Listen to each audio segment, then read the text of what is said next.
Kinampahan na patang-patang na reklamo ang manahuling suspect sa walang habas na pamamaril na ikinasawi na 5 tao nitong linggo sa Fairview, Quezon City. May ulat on the spot si Ian Cruz. Ian?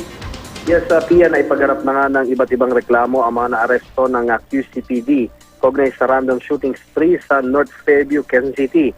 Sa Quezon City Prosecutor's Office, isinampa ang reklamong illegal possession of firearms and explosives, paglabag sa Comprehensive Dangerous Drugs Act at direct assault laban nga kina Al Said Mindalano na pinaniniwala ang may-ari at rider ng pulang Honda XRM na ginamit sa pamamaril noong linggo ng madaling araw. Pati na rin Pia sa mga kasamang sina Bochari Mindalano, Mango Tawar Monib at Ahmad Madkadato. Ayon kay Senior Inspector Maricar Takeban, ang tagapagsalita ng QCPD, inihain na rin laban kay Al Said Mindalano ang reklamong 4 counts ng murder ukol sa pamamaril sa 4 katao noong linggo ng madaling araw. Patuloy namang pinaghahanap ng Quezon City Police District si Muhammad Mautin Sandigan alias Walad na siya umanong gunman sa nangyaring pamamaril.